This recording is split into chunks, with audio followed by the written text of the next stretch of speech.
We're talking with Sam Faddis, who's had decades of experience protecting America, thinking about what our enemies are doing, investigating, studying, diving in. And we just talked about the Hunter Biden laptop and the national security threat that it poses. So, Sam, given all of that, what do you see coming? What kind of attacks can be hitting America? Look, here's what I think is the central thing that people need to understand. And I wish to God, by the way, that I wasn't in a position to say this. And I hope that I am wrong. I think we are compromised at the very top level. Not just Joe Biden, but his national security team. So national security commentators are always talking about carrier battle groups and hypersonic missiles and all this kind of stuff. That's all great. None of it means anything if your national command authority, your commander-in-chief, is compromised, right? That changes fundamentally everything. And when people know that, when your enemies know that, they're not just emboldened. This is a window of opportunity. So I think you are going to see, for sure, already see, people take advantage of this window of opportunity. So, example, Communist Chinese, Taiwan, unfinished business for them, breakaway province. They regard it as an internal matter. It doesn't matter to the rest of the world. Taiwan belongs to them. There's no way on earth I can conceive that Xi Jinping looks at this situation with the guy in the White House who is very likely owned by him and doesn't move on Taiwan. And people need to understand, as you well do, that's not just bad news for Taiwan.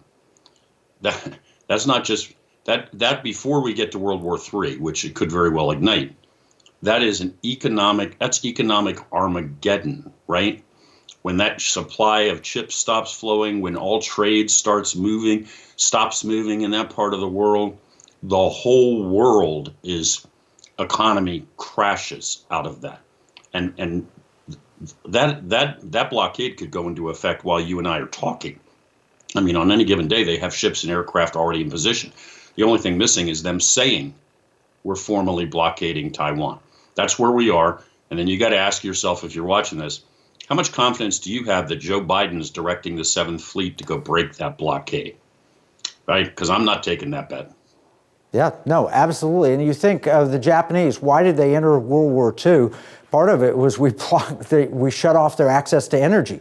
You shut off our access to high semiconductors, the best in the world from Taiwan, and you see the end of the world economy. You see it forces us into a war posture. But you made the point. If our command structure is compromised to that degree, controlled actually is the term that you used, what can we possibly do about that?